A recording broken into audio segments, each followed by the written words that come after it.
Hello, everybody, and welcome to a Football Friday here on the DK Pittsburgh Sports Podcasting Network. This is the Southside Beat. My name is Chris Halicke. Joining me, hopefully and probably, but maybe not, but probably soon, is Greg Macafee. He had to cover some pit stuff today, and he's on his way back home, and so hoping that we can get him on today before the show concludes.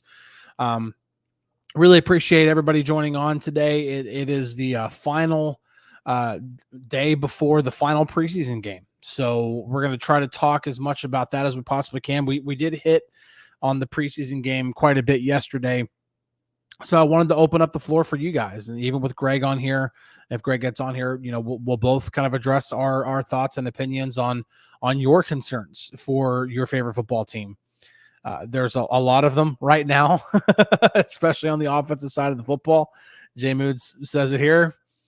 Says, I hope our offense plays better tomorrow. I wrote about it today on DKPittsburghSports.com. It's at the top of the site right now. Like, yeah, they've got to play better. They need to. It's just preseason, and if they don't, the sky's not falling. But it would behoove them to get a good performance in the preseason before the season really begins. It really would. And so that is obviously going to be a key focus of tomorrow. How does Russell Wilson look with, according to what Mike Tomlin said, without really any true limitations? How does he look? How does Justin Fields look as he continues to play in this offense? A number of other, how's the offensive line going to look? There's a number of other concerns, but we definitely want to today address your questions. It is a Football Friday. It's always a good time to do a Q&A. So let's get this underway. Got Swan here coming in, asking, in your opinion, if everyone is healthy, is Roman Wilson clearly the number 2 wide receiver? No, he is not. Might he be talented enough to be that guy? Maybe even before the season comes to an end? Maybe. It's possible. But if he had never gotten injured and even gone through an entire training camp, building off of what he did for the first few days of training camp before he got injured, I would still say no. Just because there are certain elements of his game that I need to see, and the Steelers need to see, the coaching staff needs to see, up against other NFL teams, full speed, regular season. I mean, he looked good in training camp, but we said the same thing of Calvin Austin, and he got injured. Now, granted, his injury was season ending. We didn't necessarily know that at the time, but it really doesn't matter truly. They have to show it in the regular season. And so, no, he is not clearly the number 2 receiver. Van Jefferson is the number 2 receiver right now. And he's been better than I expected him to be. I will definitely put it that way. He has been better than I expected.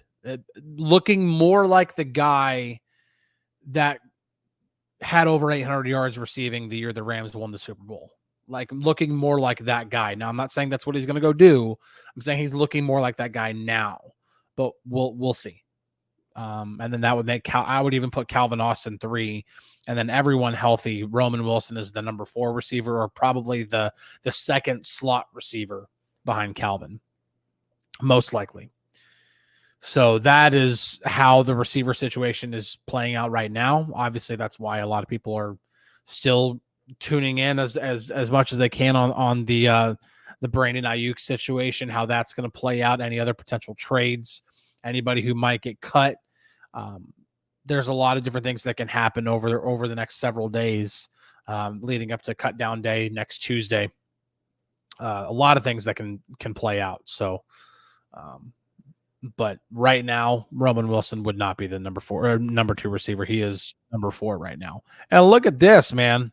He did get here like only 5 minutes late, man. Look at that. Hold on. Let's get him on. There we go.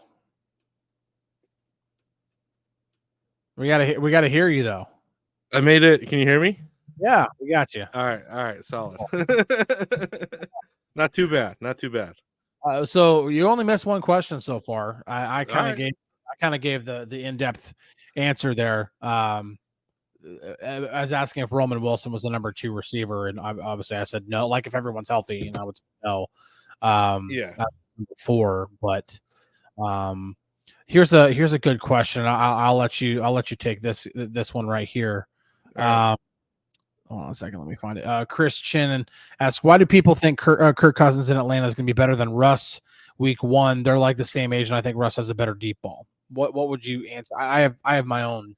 I mean, I don't know. I don't necessarily agree with that. I don't really think so. I mean, you're talking about a guy who's coming off an Achilles injury, with a brand new offense, just like Russ is. Yeah. But I mean, they might think so because Russ has been out for most of training camp. I don't know. I think they're going to get things figured out on the offense this week and in the 2 weeks leading up into the regular season. They have time to kind of work out all the kinks and get accustomed to the offense that they're going to use in the regular season. I mean, we've talked about it a million times that the offense is like Arthur Smith hasn't been opening up the playbook. It's kind of been, basic stuff, basic concepts and all that type of thing. And when the full playbook is open and Russ has everything at his disposal, all of his weapons, I think it's going to look a lot better. I agree with that. I do have my concerns still with Russ, but I don't want to just go ahead and automatically write him off. I don't want to necessarily think that Kirk Cousins is just going to immediately take off in Atlanta. Now, before Kirk's injury, I would definitely put Kirk Cousins as a better quarterback than Russell Wilson. Yeah. Like I would argue that one till the cows come home. Like I think very highly of Kirk Cousins. I think he is significantly underrated by a lot of people. I think people just automatically just think that he is a mid quarterback. I do not think that whatsoever. I don't know if I would necessarily like name him like top 10, but could he flirt with that argument? I do think so. And now, granted, he's had some really great. I mean, Justin Jefferson, like, just put it in his vicinity, he'll catch it. Yeah, yeah. But, I mean, I don't think he's a bad quarterback. I think he's a pretty solid quarterback. But I mean, I feel like they're both in kind of the same situation where they're coming into new offenses. So I mean, it'll be interesting. I saw that tape come up. I think in the last day or two, and I was like, I don't know. I mean, I think Russ is going to figure it out. I think he's going to kind of return to form here in Pittsburgh. Spice Creations, not a question, but definitely still a point that we can address here. Says I'm concerned about the O-line, not the quarterback, and I would actually agree with that. I think right now the bigger worry is the offensive line, not necessarily the quarterback situation, and that mainly because of injuries have played a role. Nate Herbig is out. Even if you wanted Zach Frazier to be the starting center, and he was going to be the starting center no matter what happened with Herbig, he was going to be the starting center. And then but now Herbig's out, so that weakens the depth on the interior. Dylan Cook, while he told me this week it's not serious, he was still in a walking boot right up like the week before leading up to cut down day. He's a guy who I would consider on the bubble of being one of the 8 offensive linemen that the Steelers will likely take into the season, 8 or 9 offensive linemen that they'll take into the season. I don't know. That's not great. And so you look at the depth, but then you also look at the performance of Broderick Jones in the first 2 preseason games, and it's not very encouraging whatsoever. And then Dan Moore, everybody's always going to be hesitant when it comes to saying Dan Moore is going to be rock solid at left tackle, because we've seen what he looks like when he's bad. And then you have Zach Frazier, who, while he has all the upside in the world, he's still a rookie. And so there's definitely reason to be concerned for the offensive line, especially early in the season as they try to build their chemistry together. I think that's something that we all expected, though. I mean, the chemistry has kind of been one thing that we've talked about throughout training camp, and with the mismatching of everyone and kind of moving guys around, Broderick from left tackle to right tackle, and Troy into right tackle, and Dan Moore staying at left, and the switching back and forth between Herbig and Frazier. It's the chemistry standpoint. We've talked it might take a little bit for it to build up, but when you have three guys like Zach Frazier, Broderick Jones, and Troy Fautanu, three young guys that could be the foundation of this offensive line for years to come. And it's gonna take a little bit of time at first for them to come together. Yeah, I do think that the chemistry thing is going to be, and that's why I think it's so crucial that they figure it out, and that's why I'm yeah. There aren't a lot of fans who like when anybody in the media gives Mike Tomlin credit for anything, but I'm going to give him credit for treating this third preseason game like it's the third preseason game of old. Yeah, not like when there were four preseason games and that fourth one would just kind of be this throwaway game that no starters are playing. It's only bubble guys trying to make a spot on the right. Like, no, he is treating this as an actual, he called it a dry rehearsal, but dress rehearsal for this game, or for the regular season, to really try to get everybody ready, because this offensive line in particular does need all the snaps they can possibly get to continue to build that chemistry. It's so important. Yeah, I mean, he's trying to find the best of both worlds. I mean, he's trying to, without that fourth preseason game, he's trying to make sure his team his offense and defense are ready for the regular season, but also he's trying to figure out what he's got, with the depth of this team. So he's, it's another Tomlinism, the best of both worlds, trying to figure it out and get it moving. Yeah, I'm just waiting for him. I don't think I've heard him say it. I think I only heard him say it just the one time, but I'm just waiting for him to pull this one from deep in the bag. We're still squirreling those nuts. Yeah. That was my favorite one I think I've ever heard, and I don't think I've heard him use it since then. That was a few years ago, but contribution here from Vibing with the Dogs, which we appreciate, $1.99. We really appreciate it. He asked, can we trade Russ and Justin for Mason? Okay. I really do appreciate the contribution, which is why I'm putting you on here, because really appreciate the shout out. But we got to get over the Mason Rudolph thing. We just, I'm not saying that he didn't deserve to be brought back. That is neither here nor there. The fact of the matter is that he is not in Pittsburgh anymore. He is in Tennessee. Russell Wilson and Justin Fields are the quarterbacks for the Pittsburgh Steelers this year. Whoever is the starter week one, which it's going to be Russ, but whoever the quarterback is in week 1 versus week 18 and any week in between, Russ or Justin are going to be the guys, or one of those guys are going to be the guy. So we got to move past the Mason Rudolph stuff. Again, not trying to discount or any belief that he should have been given a bigger opportunity, that he should have been given more of an opportunity to build off of what he did when he finally got a really good chance. I'm in agreement with you to a certain extent, but it really is just pissing it into the wind at this point. It is completely futile, just because it's like, it doesn't matter now.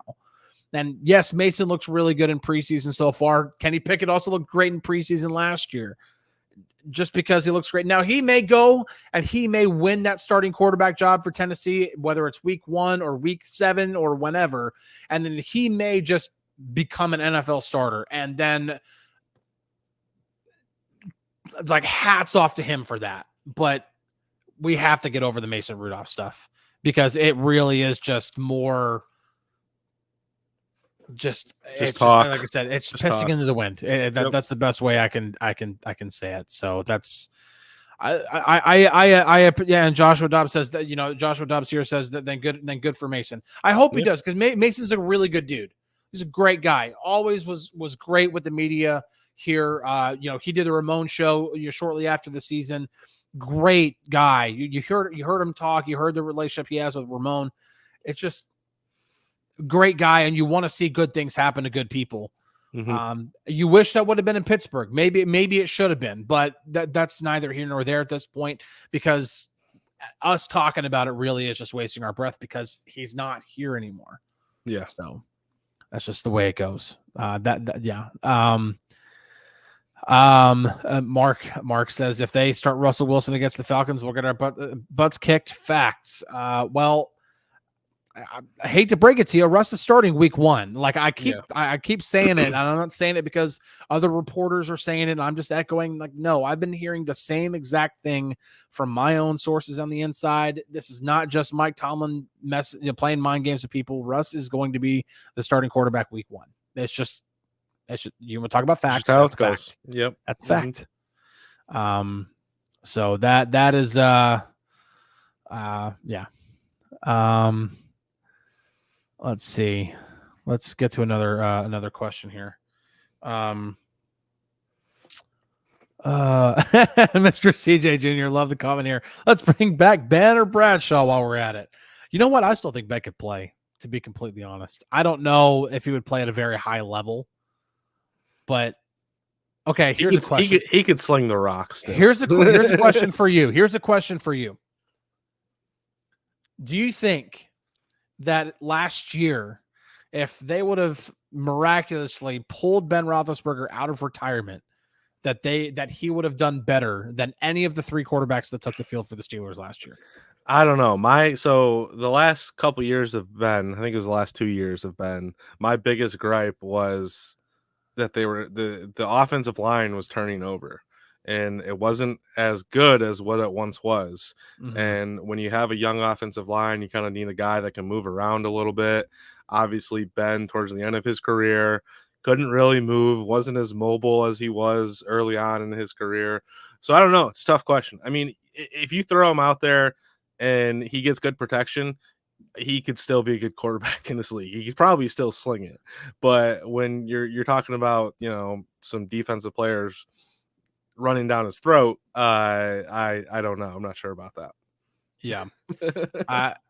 It's debate. Somebody here says that's Biad says 7 was better than 8 and 10, but not 2 last year. I would definitely say that a retired Ben Roethlisberger for a year would have been better than Mitch Trubisky last year. No, I could agree with that. And I would probably argue that he'd be better than Kenny Pickett, just because of the experience alone. Yeah. Being able to break down defenses better from like pre-snap, everything like that. But Mason for those 4 games was pretty dang good. Yeah, he was. Just in terms of like, I keep using the word competent, and I think some people take that the wrong way. All he did was literally run the offense. Mm-hmm. But he did it efficiently. He was accurate when he made his throws. He trusted his eyes and made throws based off of what he was seeing. And that's what you want to see from a guy, to bring it back to the current conversation. That's what you want to see for a guy like Justin Fields, because that's what's holding him back. Really. Yeah. Like if you can just trust your eyes and make throws based off of that, this dude could be a superstar, MVP level guy. Because that's all that he's missing. Because take Mason Rudolph last year and then add in the ability to run for 1,000 yards. Mm-hmm. No, I agree with you. Sometimes it's like simplifying it and just trusting your eyes and finding the open guy is the key to moving the offense up and down the field. And, I think there are times last year that they weren't able to do that. And if Justin Fields can do that this year, if he gets the opportunity to play in the regular season and everything like that, that's the difference between him, being good and being great. He showcased his athletic ability throughout the early parts of his career so far, but when you can efficiently run an offense and move the offense at will up and down the field, I mean, it makes a team dangerous. Yeah. J Moods asks, how's Troy's knee injury progressing? I actually talked with Troy yesterday. It was a quick little, wasn't anything. I didn't get the recorder out or anything like that. Yeah. There are certain conversations that that he's usually, if you say, hey, off the record thing, it wasn't like a situation like that, but just checked on him and he said everything's good. He said he's still tracking, and he said he believes he's tracking like the initial prognosis that came out. Now I heard 4 to 6 weeks. That's what I heard. That would put it really, really close to not being able to play week 1 if it's the 4 weeks. That's what I heard. Now, who knows? Maybe he's back sooner. I don't know, but he said he's feeling good. So I would say it's progressing well. William asks here, is he wearing a brace? He was wearing a sleeve yesterday. So it wasn't the big brace that he had been wearing, previously. It was more of a sleeve, but still wearing something, obviously not participating yet. So we'll see. I think his level of participation next week will give us a better, I understand that's not the week leading up to the first game, but if he doesn't participate at all next week, like not even a little bit, I just have a hard time seeing Mike Tomlin give the reins over to a rookie with being out, like no actions from preseason game 1 to literally week of preparation leading into and just have that be okay. Now you're ready to be a starter. I have my reservations when it comes to that. I don't care what's been reported elsewhere. Yeah, no, I agree with you. I think you still got to get more reps, and you still gotta build that continuity, that cohesion, that chemistry on the offensive line. And if he doesn't participate next week, I agree with you. I would have a hard time accepting that he would start in Atlanta on September 8th. But again, I mean, you never know what happens, but I would lean away from it. Yeah. Yeah. Just to kind of, I don't want to dig too much into the X's and O's here. When it comes to the Justin Fields stuff, because I've watched quite a bit of film, especially the second game. I think I've rewatched the second game at least 3 times, just the offensive snaps, and not the entire game. Chris, when I was talking about Justin Fields, Chris here says Justin Fields can't read a defense yet, like a question. And then Joshua Dobbs, talks about the 1-2-3 throw thing. It's not just about every concept is different. First off, it's not every time it's, if it's a 3-step drop, you have to throw immediately. Some concepts are literally 3-step drop, hitch, then throw. Some are 5-step drop, like 1, 2, 3, 4, 5, throw. Some of them are 1, 2, 3, 4, 5, hitch, then throw. It just, every concept is different when it comes to the footwork, when it comes to the timing, and then every concept is coached differently in each offense. So dagger might be run this way in this offense, but it might be run differently in that offense. It's just every single concept is coached differently. So based off of what you may know, or maybe if you even played football, like even at a high school level, some of those things that you learned in high school can definitely help translate, but it's just every offense is coached differently. And even whenever you watch people who are really good breaking down film, breaking down the X's and O's, like JT O'Sullivan with the QB school, he's so good at breaking that stuff down. He even consistently says, I'm not in the quarterback room. I'm not going to sit here and try to pretend like this isn't the way that it's supposed to be. He's like, this may be the way that they're coaching it. Because he's like, this, just because this is how I was taught to do it, or this is how I always did it in all the different offenses I played in, doesn't mean that's how they are running it. Yeah. Everything is different. So those are things that you kind of have to take into consideration when you're watching the film. When it comes to not being able to read a defense, I don't think it's that he isn't reading he doesn't know how to read a defense. There's a difference between not knowing how to read a defense and not trusting your eyes and making a throw. Yeah. I think it's that's just being gun shy at that point. Yeah. Because you're afraid of throwing an interception. Yeah. Like the anticipation of old A. Yeah, of a wide receiver running into an open hole, I think is where he hesitates a little bit. And I mean, that's just trust. It's just trusting your receivers, it's trusting your eyes, and trusting your abilities. So, and the one thing, and the numbers back this up, because if you go and look at Justin Fields' numbers, intermediate passes over the middle last year, terrible, absolutely terrible. The numbers were awful. His anticipation is great when he's throwing out breaking routes. Yeah. He knows how to hit those perfectly. He has the anticipation. He knows how to hit them.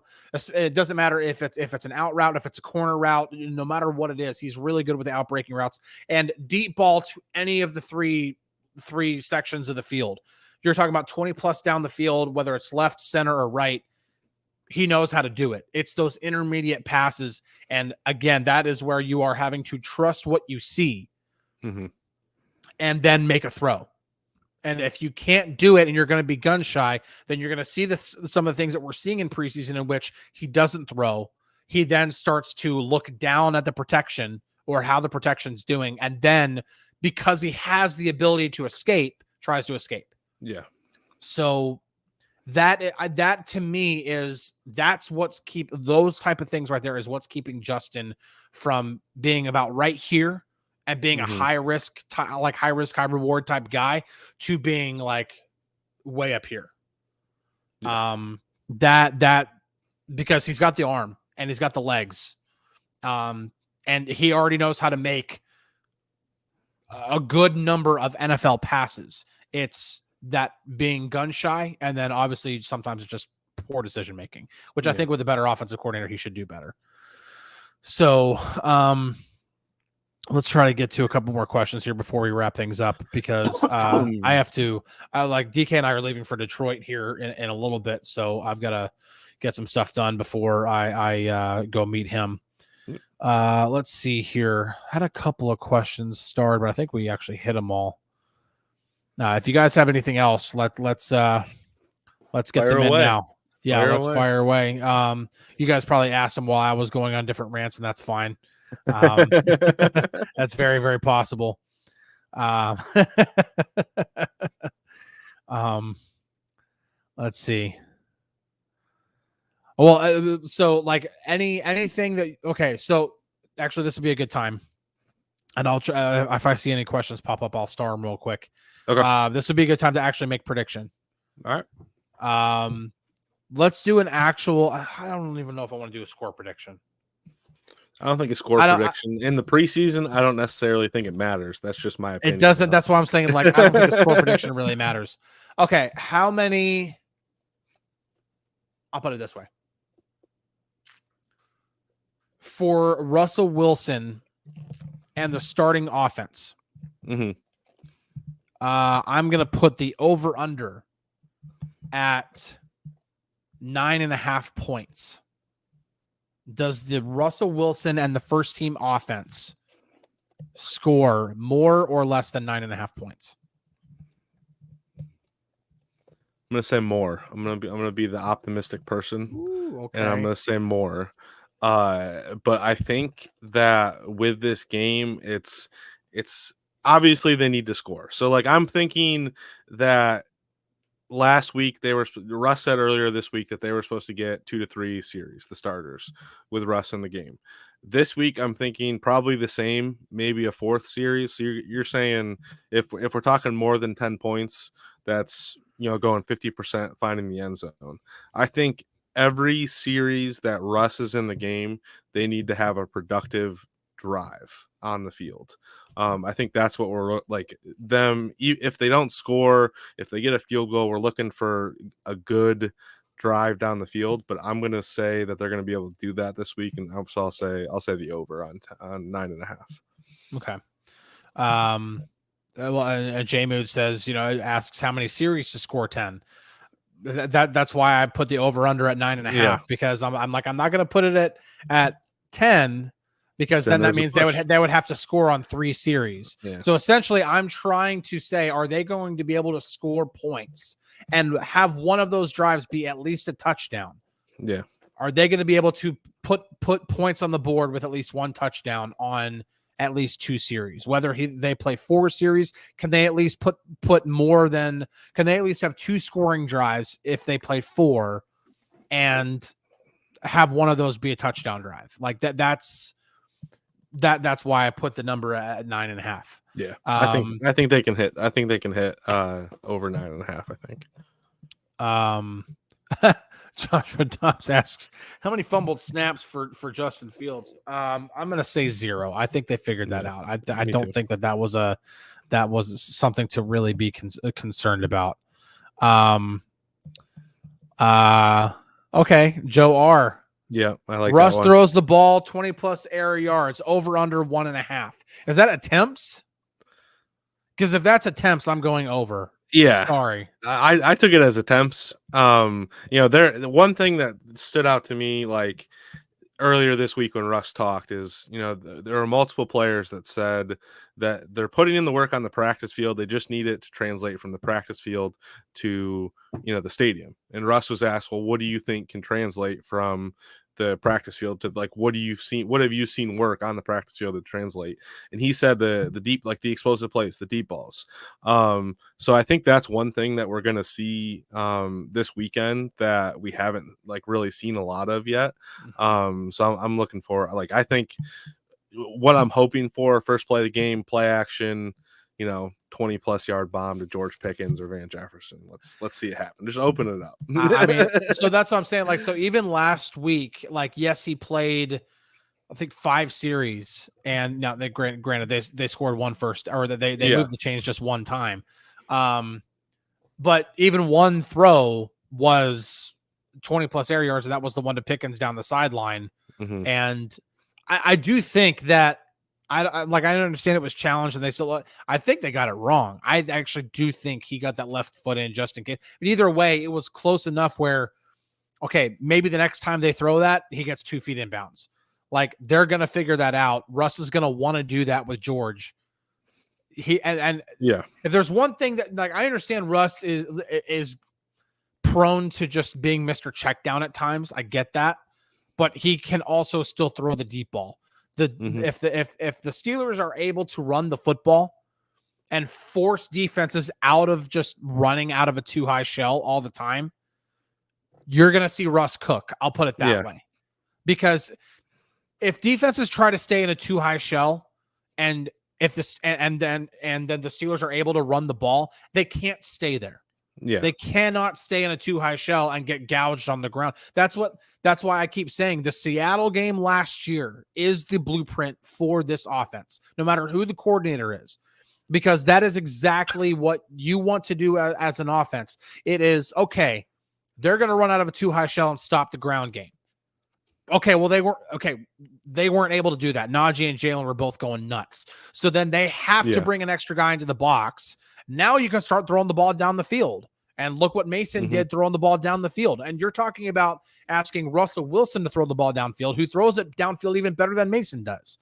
So, yes, I do think that he'll throw the ball downfield at least twice, for sure. Yeah. And I mean, when it comes to, like, the balance of the offense too, and I'm not sure if this is something that you've talked about already, but like, if you look, like, the running game hasn't really been there throughout the preseason. Like, it's been a lot of haven't even passing. tried. Like, yeah, like, if you, like, I'm looking at the numbers right now, and there were 27 carries from the game against Buffalo. 8 of those carries were Justin Fields. 6 of them were LaMichael P. Ryan. Najee only got 4 carries, and obviously Jalen got hurt, but Jalen only had 1 carry. Cordarrelle only had 1 carry. So, like, your top 3 running backs had 6 carries. Yeah, so they're not trying to run the ball right now. Yeah, so in Russ hinted at it in his press conference earlier this week, where, like, defense in that situation, defenses are just going to play back because they're obviously not running the ball. They're going to play into kind of a prevent, not necessarily a prevent defense, but they're going to play coverage, and you take the easy shot and you dump it off into the flat. But when you're able to get into the regular season and it's more of a balance where Najee and Jalen are both eating, I think it's gonna open up a lot more with this offense as well. Yeah, I get, and that's one thing I keep trying when it comes to schematics, because I remember, like, during during the first preseason game, we do our live file on DKPittsburghSports.com. And if you haven't been part of it, like, subscribe, and become part of it, because it's a lot of fun. The conversation by a lot of people was, why aren't we running the ball? I thought we were going to be a team that runs the ball. Like, this is preseason. They're not going out there with their full-blown, fully installed offense and being like, all right, let's go. Game planning to try to beat the Houston Texans. They're like, no. They're like, okay, we really kind of need to figure out if screens can be a part of our offense. So let's run a bunch of them. We need to try to figure out, okay, now let's try to do certain things so we can put ourselves in 3rd and 4, 3rd and 6, 3rd and 5, 3rd and 8. And what can we do with those? How do we best move the chains when we're in those situations? Now, those have been failures so far. Now, the screen game was actually pretty good. I would say that. I do like, there were a couple of screens that could have gone. I mean, the first one of the game got 16 yards.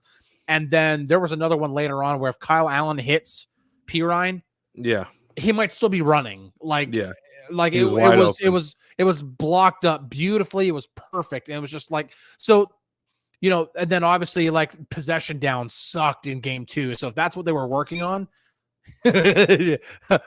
mission failed. They did not do well. But that's what preseason's for. It's not about like, okay, we're going to be a running team, so let's pound the rock. Let's give Najee and Jalen 20 carries, here in preseason. It's like, that's not what it's.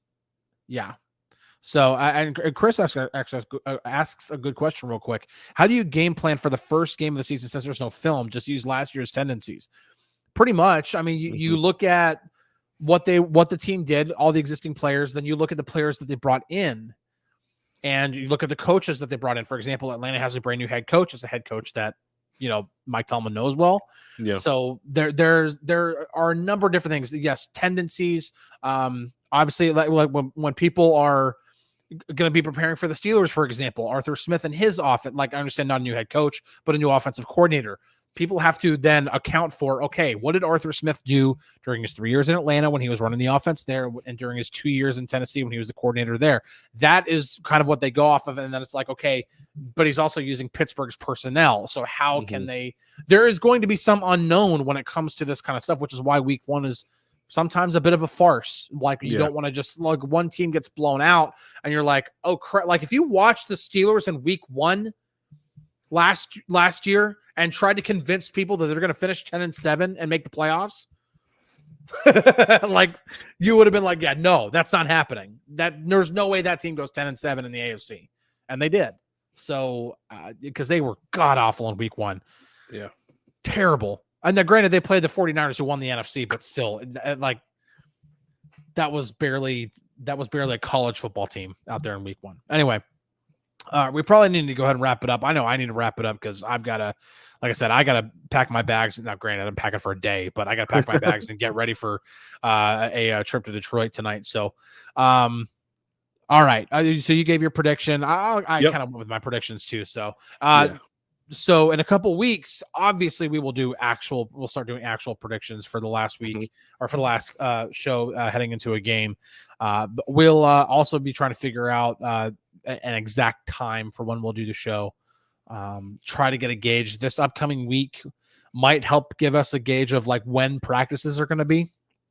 So that'll help kind of dictate what we're going to do for the show too. So, well, thank you everybody for joining. Greg, thanks for joining, for jumping on after getting back from Pitt. You guys have a great weekend. Enjoy the game. We'll talk about it Monday for sure. It's going to be a lot of fun. I'm assuming, whether it's, the sky's falling or like, hey, maybe this team is actually going to be something. I don't know. We'll see. But either way, thanks for joining everybody. Thanks for listening. We'll catch you guys on the flippity flip. See you later. See you later.